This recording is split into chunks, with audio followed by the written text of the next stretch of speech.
Abrégé rapide de contact extraterrestre avec la planète Koldas, provenant d'un article de contact complet du site contactstellaire.fr.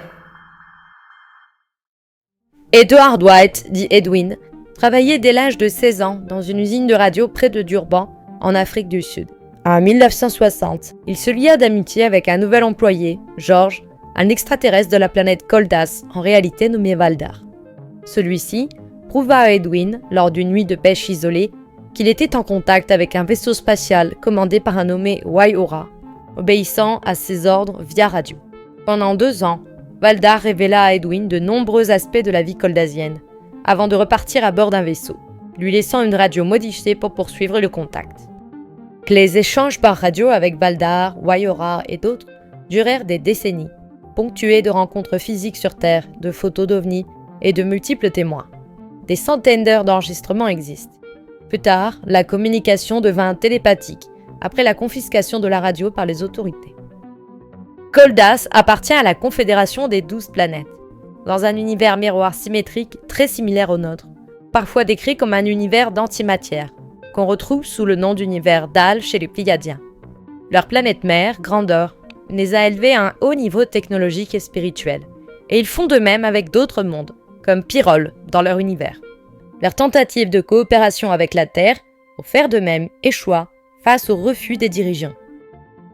Ils voyagent grâce à une propulsion dite magnétique, une forme d'antigravité, qui est subluminique et à une technologie de dématérialisation, leur permettant de dépasser largement la vitesse de la lumière des centaines ou des milliers de fois, notamment pour franchir la barrière entre univers. Ils utilisent aussi des trous de verre. Leur navigation repose sur le couplage des courants magnétiques reliant planètes, systèmes et univers, formant tout un réseau de circulation. Sur Terre, les Koldasiens entretenaient des groupes de contactés, appelés par eux Base Q, dont plus de 300 existaient dans les années 1960. Ils affirment connaître la Terre depuis son état primitif, avoir observé l'Atlantide, issue d'une colonisation par des maîtres d'un autre univers. Ils disent avoir tenté en 1945 de fonder une colonie de volontaires suisses sur Salamien, planète jumelle de Vénus dans leur univers. L'expérience échoua en raison de différences de mode de vie.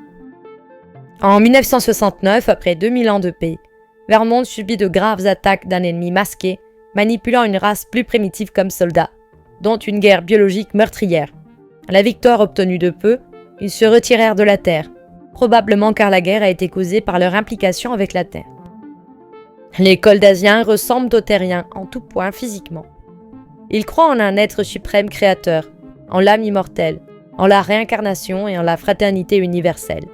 Leurs ordinateurs peuvent retracer l'histoire des âmes et révèlent qu'Edwin, sa femme et plusieurs contactés ont déjà vécu dans leur confédération.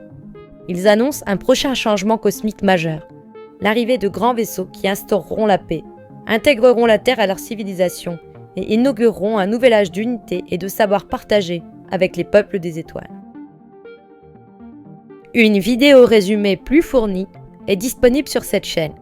Un article complet est aussi à retrouver sur le site contactstellaire.fr. Vous trouverez les liens dans la description attachée.